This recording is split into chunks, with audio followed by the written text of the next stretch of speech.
하나님 품으로 라는 제목으로 오늘 오후 예배 말씀 살펴봅시다.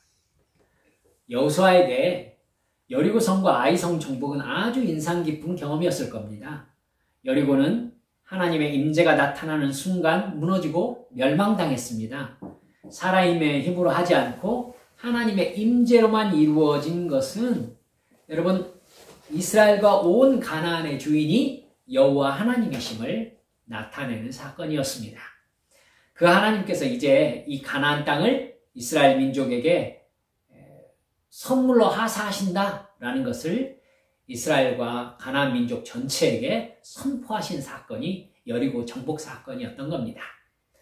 이스라엘은 여리고를 정복하면서 아마 대단히 사기가 올랐을 거예요.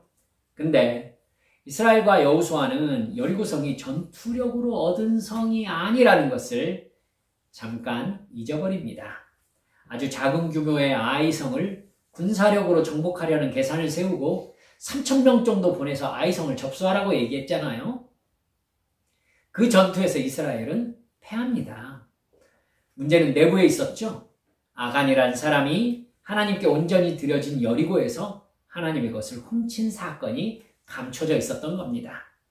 아이성 전투를 하기 전에 하나님께 여쭈었더라면 아마도 충분히 하나님께서 알려주셨을 상황이라고 생각되는데 여호수아와 이스라엘 백성들은 여리고를 정복했다는 도취감에 젖어가지고 하나님께 묻는 것을 잊어버렸던 겁니다. 여러분, 성이 크든 작든 가나안은 하나님의 뜻대로 전쟁해야 되는 곳이었죠. 모든 전쟁이 하나님의 심판전쟁, 즉 헤렘 전쟁이었기 때문입니다. 결국 하나님께 엎드려 기도할 때에 아간의 범죄가 드러났죠. 아간과 그의 모든 소유물을 여리고성처럼 불에 태웠을 때에, 제물로 드려졌을 때에 이스라엘은 아이성을 정복할 수가 있었습니다. 이 사실을 통해서 이스라엘은 가나안을 정복하는 데 가장 중요한 것은 군사력보다 하나님과의 관계라는 사실을 더 깊이 인식하게 되었을 겁니다. 죄악의 의미로, 속죄의 의미로 하나님께 드려진 것을 소유한다는 것은 내가 그 죄를 지은 자가 된다는 것을 이스라엘 백성들은 또렷이 하나님의 원칙이 정말 철저하게 적용된다는 것을 아주 또렷이 알 수밖에 없었을 것입니다. 그래서 여호수아 8장 30절부터 보면은요, 여호수아는 아이성을 정복하자마자 에발산과 그리심산 앞에서 축복의 말씀과 저주의 말씀을 낭독하라고 신명기 27장에서 하나님께서 말씀하셨었거든요. 그 말씀을 그대로 순종합니다. 그래서 에발산 앞에서 너희가 이러이러한 죄를 지었을 때 하나님께서 너희를 심판하실 것이다 라는 율법을 낭독하게 하고, 그리심산을 바라보면서는 하나님께서 이렇게 하나님의 말씀에 순종하면 너희들에게 이렇게 축복할 것이다 라고 축복을 선포하는 율법을 선포하는 선포의식을 행합니다. 그리고 그 모든 말씀에 이스라엘 백성들이 아멘 이렇게 화답한 후에 율법을 새긴 돌을 그 자리에 세웠다 이렇게 기록하고 있습니다. 그 행사는 가나안의 소유권이 하나님께 있고 그 하나님께서 이스라엘 백성들에게 가나안 땅을 하사하셨다는 것을 선포하는 행사였죠. 여리고와 아이성을 정복한 후에 즉시 이 행사를 가진 것은요, 이스라엘이 약속의 땅을 소유할 수 있는 조건이 무엇인지를 새기기 위해서였어요. 여러분, 가나안 땅을 소유할 수 있는 권리, 즉 하나님께서 누구에게 가나안 땅을 주시느냐, 하나님의 계명에 복종하는 하나님의 국민이 될 때에만 하나님의 땅을 소유할 수 있다는 것을 이스라엘 백성들이 깨닫게 하신 것입니다. 하나님께서 선물로 주신 땅이지만 신의 산에서 하나님을 왕과 주님으로 모시기로 맹세하면서 지키기로 한 언약을 지킬 때에만 하나님은 이스라엘에게 가나안 땅을 하사하신다라는 것을 알려주신 것이죠. 그래서 이스라엘은 하나님의 언약의 말씀에 순종할 때에는 축복을 받으면서 살 수 있다는 계명을 그리심산을 바라보면서 맹세하고 가나안의 우상에 유혹되어서 하나님을 배반할 때에는 저주를 받아 멸망당하는 사실을 에발산을 바라보면서 맹세한 것입니다. 여러분 혹시 인터넷으로 에발산과 그리심산을 이렇게 한번 검색해 보세요. 그러면은 실제 사진이 나옵니다. 어떻게 생겼냐면 그리심산 그리고 에발산이 이렇게 붙어 있습니다. 그래서 그 사이가 세겜성이에요. 세겜. 그러니까 세겜성에서 이쪽을 바라보면은 그리심산이 보이는데 그리심산은요 둘 다 바위산인데 그리심산에는 나무가 나 있어요.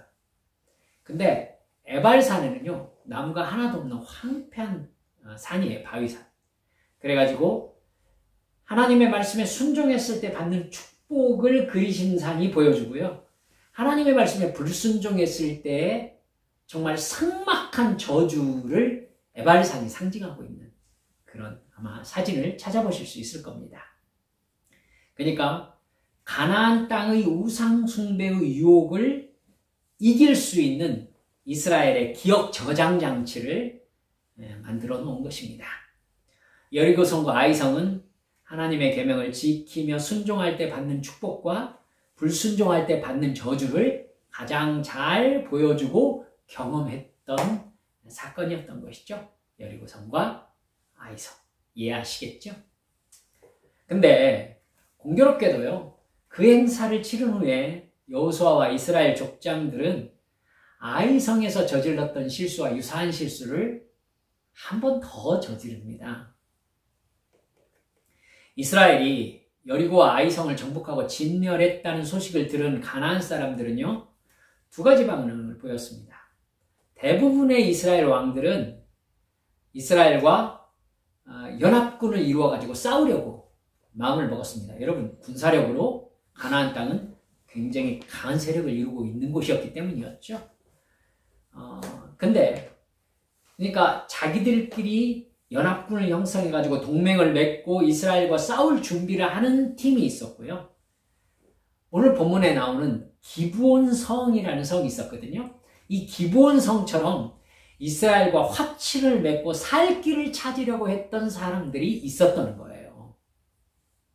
이스라엘에게 패하면 전멸이라는 사실을 알게 되었는데 그 전쟁을 이스라엘의 하나님 여호와 하나님께서 진행하고 계시다는 사실을 알게 된 겁니다.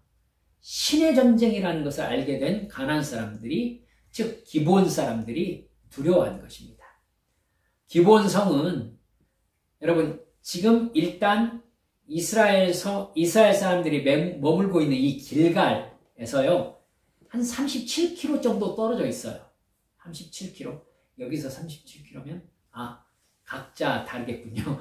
여러분 37km쯤 떨어져 있어요. 37km쯤 떨어진 곳에 기브온성이 있었습니다. 가깝죠. 그래서 기브온 사람들은 이스라엘과 어떻게 해서든지 화친을 맺어서 자기들을 진멸하지 않게 만들기 위해서요. 먼 곳에서 온 것처럼 꾸밉니다. 즉 가나안 땅이 아니라 더 먼 나라에서 지금 찾아왔다, 사신으로 찾아왔다라고 꾸밉니다.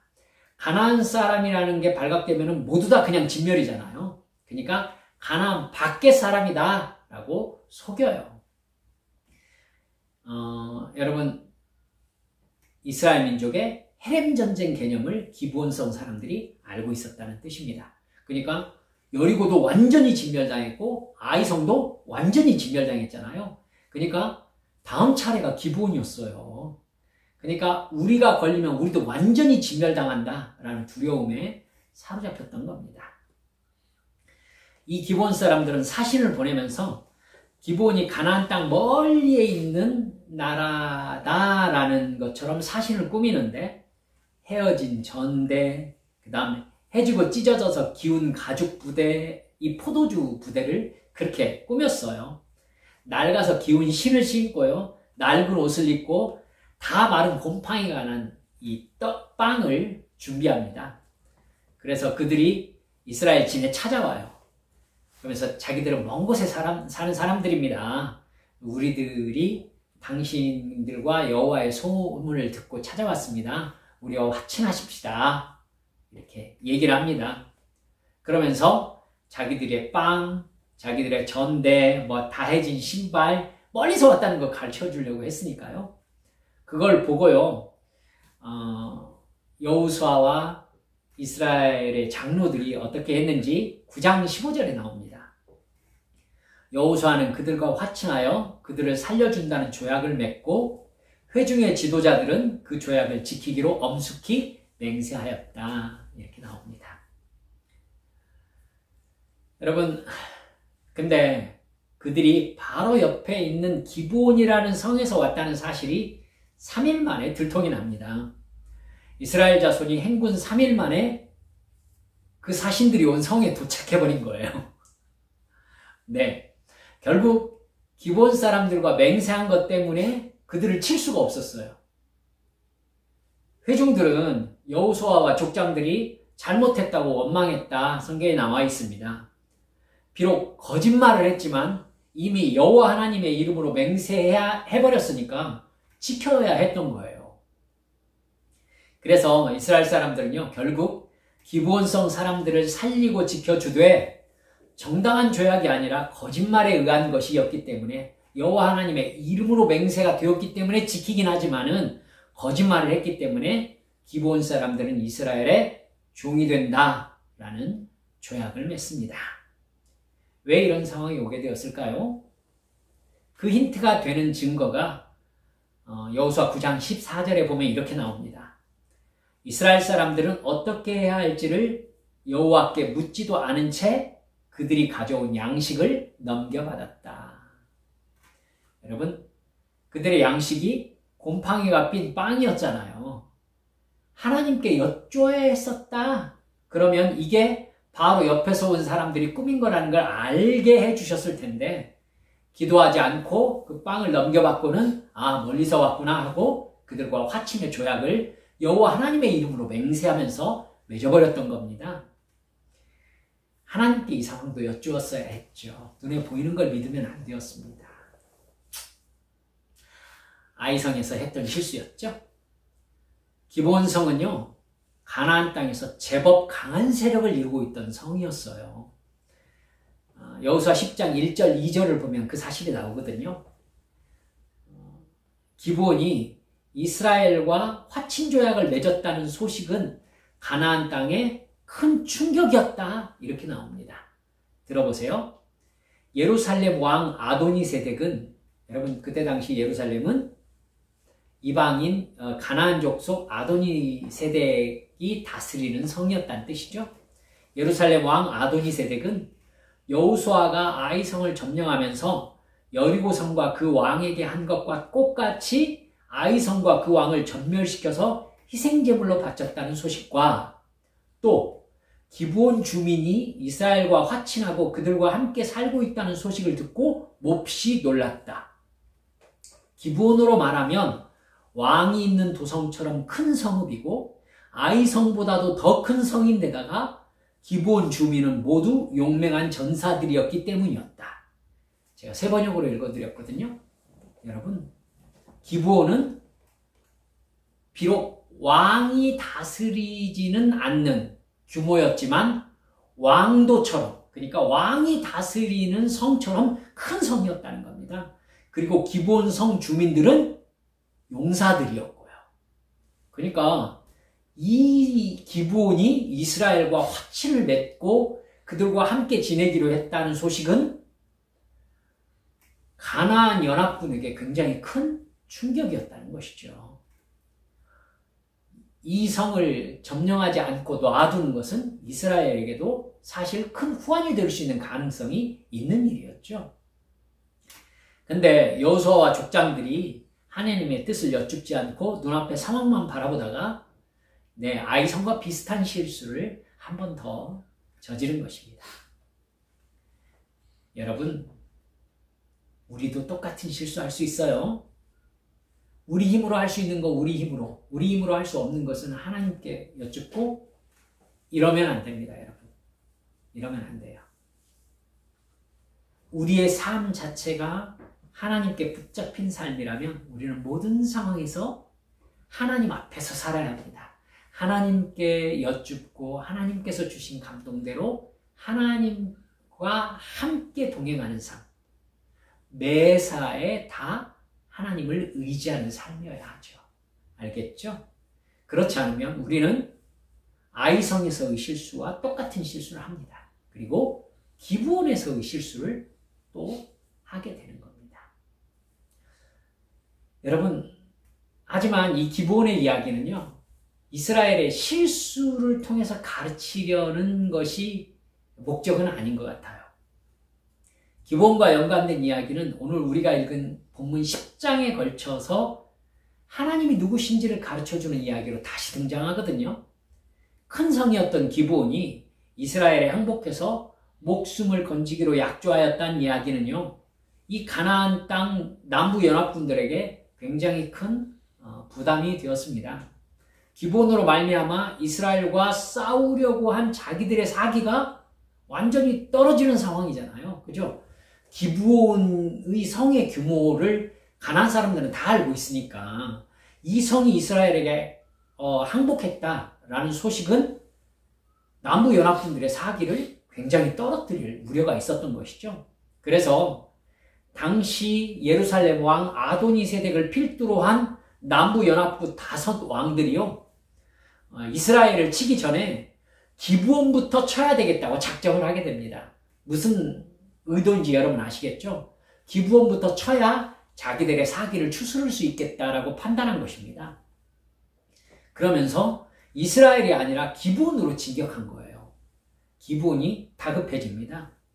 자기들이 가나안 사람들과 적이 되었다는 사실을 깨닫게 된 거죠. 그러면서 급히 여호수아에게 사신을 보냅니다. 자기들을 어서 구해 주십시오. 오늘 본문 읽으셨죠?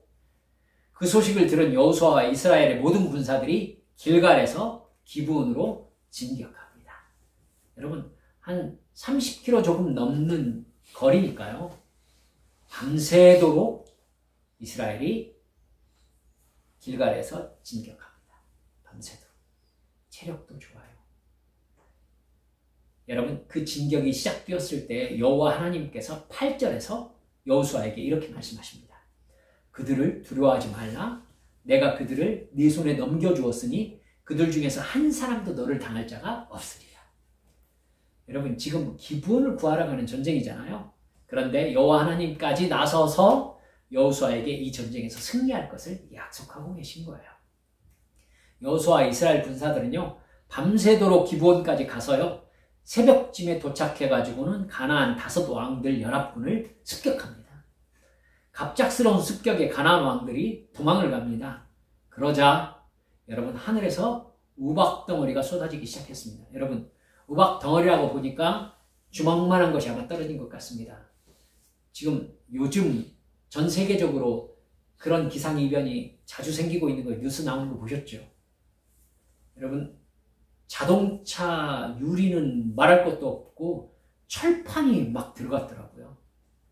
이거 맞으면 어떻게 되겠습니까? 죽습니다, 여러분. 11절은 이스라엘 자손의 칼에 죽은 사람들보다 우박에 맞아 죽은 사람이 더 많았다 기록되어 있습니다.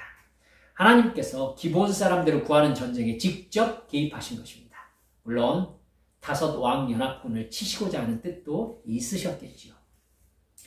그뿐만 아니라요, 12절부터 보면 그 5 왕과 싸우는 날에 해가 저물어서 시간이 부족해지는 상황이 벌어집니다.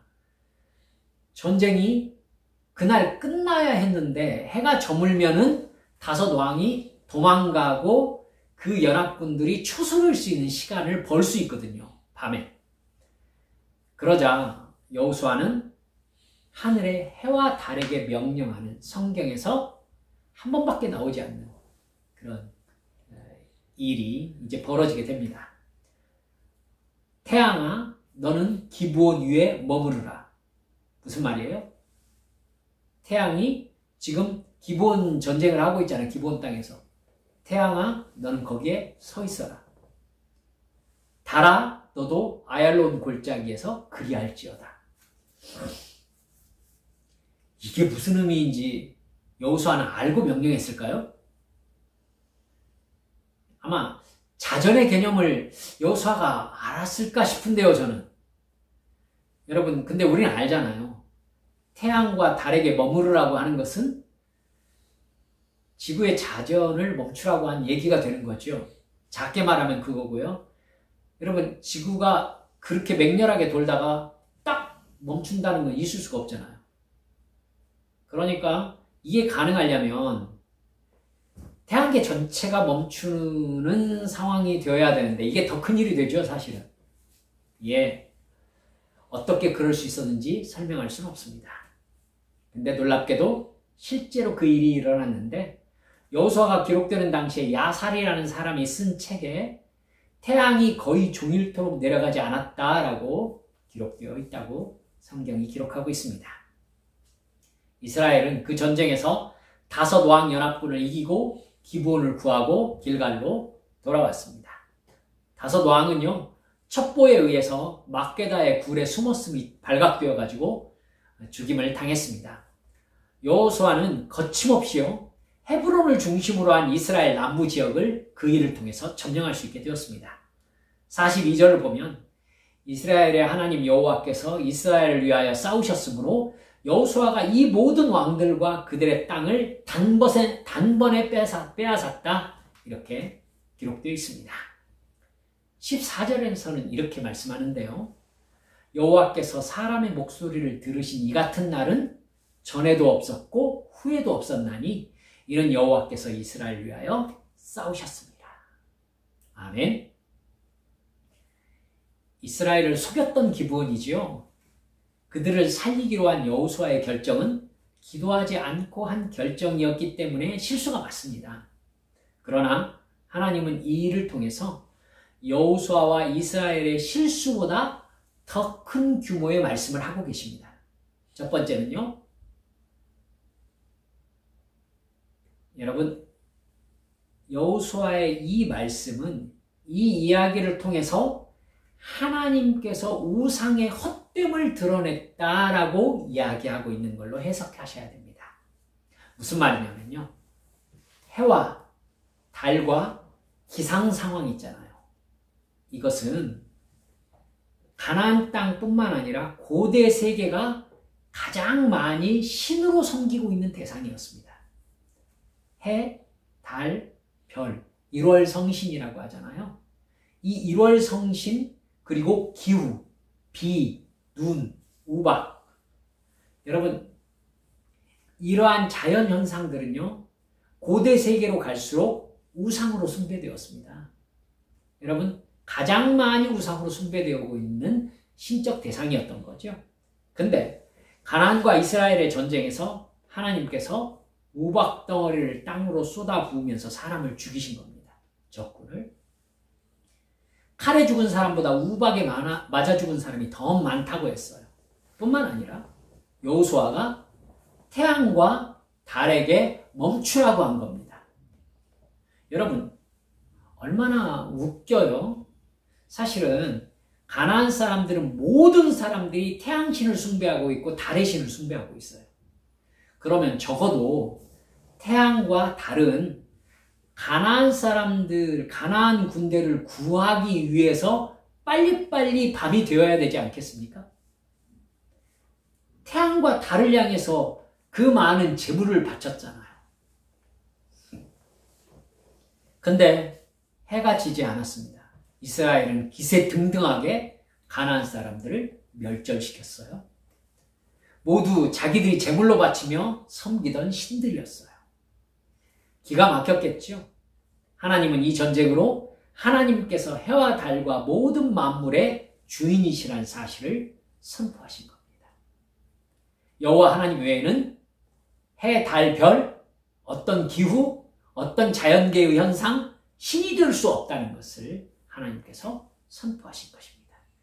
그들이 얼마나 어리석다라고 느꼈을까요? 해와 달에게 그 제물을 바쳤는데 그 해와 달은 자기들 편이 아니었던 것이죠. 둘째, 하나님께서는 여호와의 이름으로 맹세한 맹세를 지키심으로 하나님의 품에 안기기를 원하는 사람은 절대 거절하지 않으신다는 것을 보여주신 것입니다. 비록 기브온 사람들이 이스라엘을 속였지만 여호와 하나님의 이름으로 맹세한 맹세입니다. 하나님은 그 맹세를 끝까지 지키셨던 겁니다. 하나님은 기브온 사람들을 구하기 위해서 밤새 이스라엘을 진격시키셨습니다. 우박을 쏟아부으시고 지구의 자전까지 멈추게 하시면서 적을 물리치시고 기브온 사람들을 지켜주셨습니다. 여러분, 그 뒤에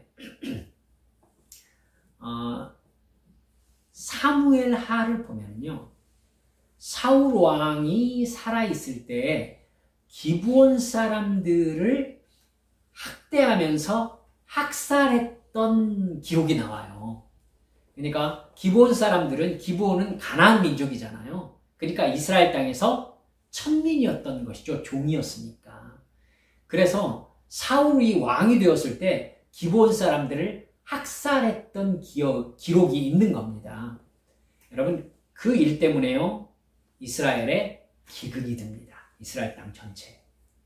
그래서 3년 동안 기근이 오니까 다윗이, 하나님, 이게 지금 무슨 일입니까? 무슨 잘못으로 해서 이스라엘이 기근이 온 것입니까? 라고 하니까 하나님이 뭐라고 하셨느냐면은, 사울이 기브온 사람들을 지키겠다는 언약을 깨고, 지금 오늘 우리가 읽은 본문인 거예요. 기브온은 이스라엘의 지키는 땅이다. 이걸 깨고 기브온 사람들을 학대했기 때문에 하나님께서 이스라엘에 진노하신 것이다 라는 걸 알려줍니다. 그래서요, 사울의 집 사람들을 다윗이 죽여서, 그러니까 매달아 죽였을 때 하나님께서 진노를 푸시고 3년의 기근을 마치시는 것을 볼 수 있습니다. 여러분, 사무엘하 21장에 나오거든요. 하나님의 이름으로 한 맹세가 이렇게 엄중하다는 것을 가르쳐주고 계신 것입니다. 하나님은 어떤 분이십니까? 약속을 지키시는 하나님이십니다. 그 약속을 지키사 이후로도 영원토록 나를 지키시리라 확신하네. 말씀을 맺습니다. 하나님은 반드시 약속을 지키십니다. 우리가 누구입니까? 바로 하나님의 아들 예수님의 생명을 대가로 치르고 하나님의 자녀로 삼으신 존재입니다.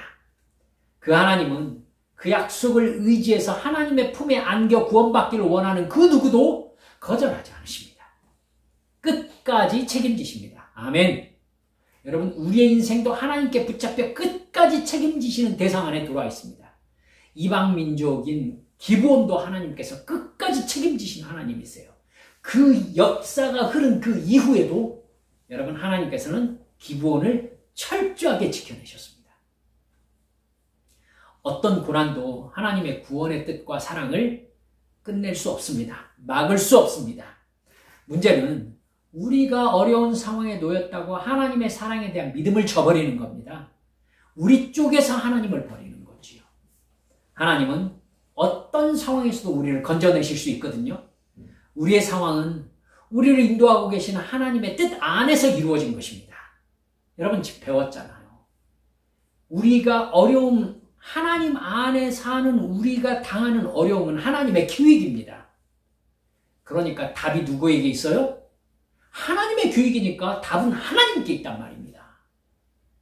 그럼 우리가 모든 상황에서 어떻게 해야겠습니까? 하나님의 뜻을 여쭈어야 되는 것입니다. 주여, 내가 무엇을 하리이까? 그래서 제가 여러분들께 여러 번 말씀드렸습니다. 사도 바울이 예수님을 만났을 때 맨 처음 뭐라고 물었습니까? 주여, 누구십니까? 나는 네가 핍박하는 나사렛 예수다. 주여, 내가 무엇을 하리이까? 여러분, 이 두 질문이 우리의 가장 본질적인 질문입니다. 주여, 누구십니까? 나는 너를 구원한 하나님이다. 주님, 그럼 제가 뭘 해야 합니까? 이렇게 물으셔야 돼요. 말씀드렸듯이, 주님, 외로워요. 이런 식의 얘기를 하지 마시고요. 주님, 내가 무엇을 하리이까? 여러분, 어떻게 살아야 되겠습니까? 믿음 흔들리지 말고 오직 우리 주님 의지해서 그 말씀에 순종하는 삶 살아내는 우리 한비 성도들 모두 되어주시기를 주 예수님의 이름으로 축원합니다. 우리 함께 기도합시다.